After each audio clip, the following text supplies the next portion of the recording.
So we watched the Empire of Corpses from 2015. This is an animation horror sci-fi. I don't know what the heck I just watched. I don't know what this was.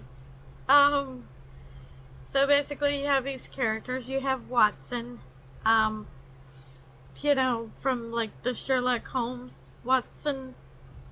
Um, and then there's this character Friday, which Watson has like reanimated or whatever. Not supposed to, like, against the law. I guess only certain corporations can do this or whatever. But this movie is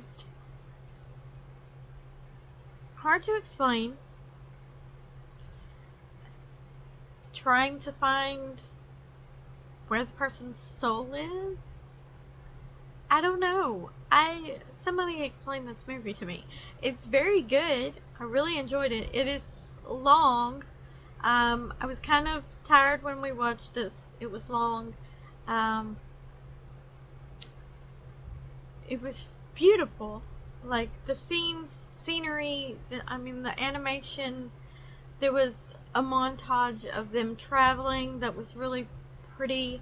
All the scenes, the weather, like the snow, all different kinds of stuff. It was just really, really pretty.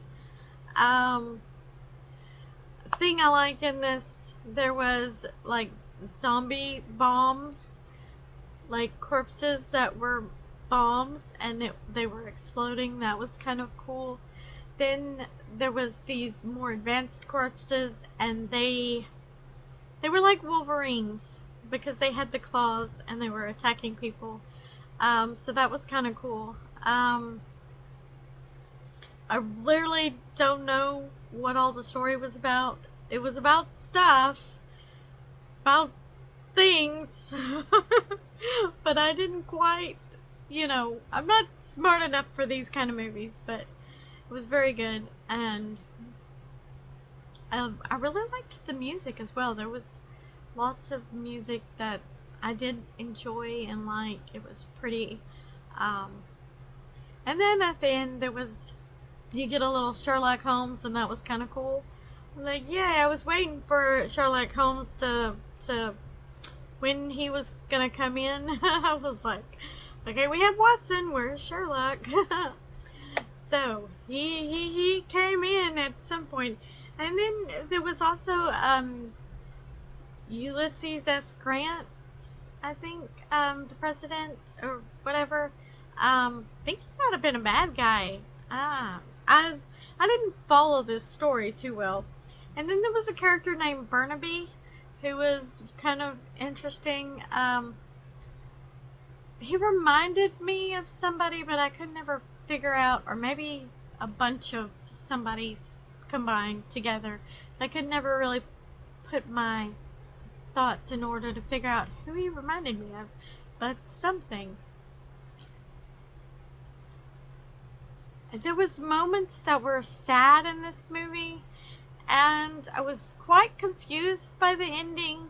Like, was that happening now, or was that happening earlier, and what did it mean, and when did Sherlock Holmes come into the picture, and what's going on? It just had me a little bit confused, but it was very enjoyable. I did enjoy this, even though I didn't know what was going on half the time. But it was just pretty. It was really pretty. And there was a scene where there was like, it looked like a Krypton palace was being made, because you had all these like green crystally looking stuff just kind of shooting up everywhere, and it was like shooting and growing and being destroyed, and that was kind of cool. And then there was all these green dot things that I guess might have been people's souls or something that was floating back into everybody, and that was kind of pretty. And yes, this was a real weird one, and I wish I could explain it to you, but I cannot. I cannot. just can't. But I enjoyed it. I liked it. And the first animation of the year that was a horror animation. I don't know if I really, really like that. That's kind of cool. So until the next one.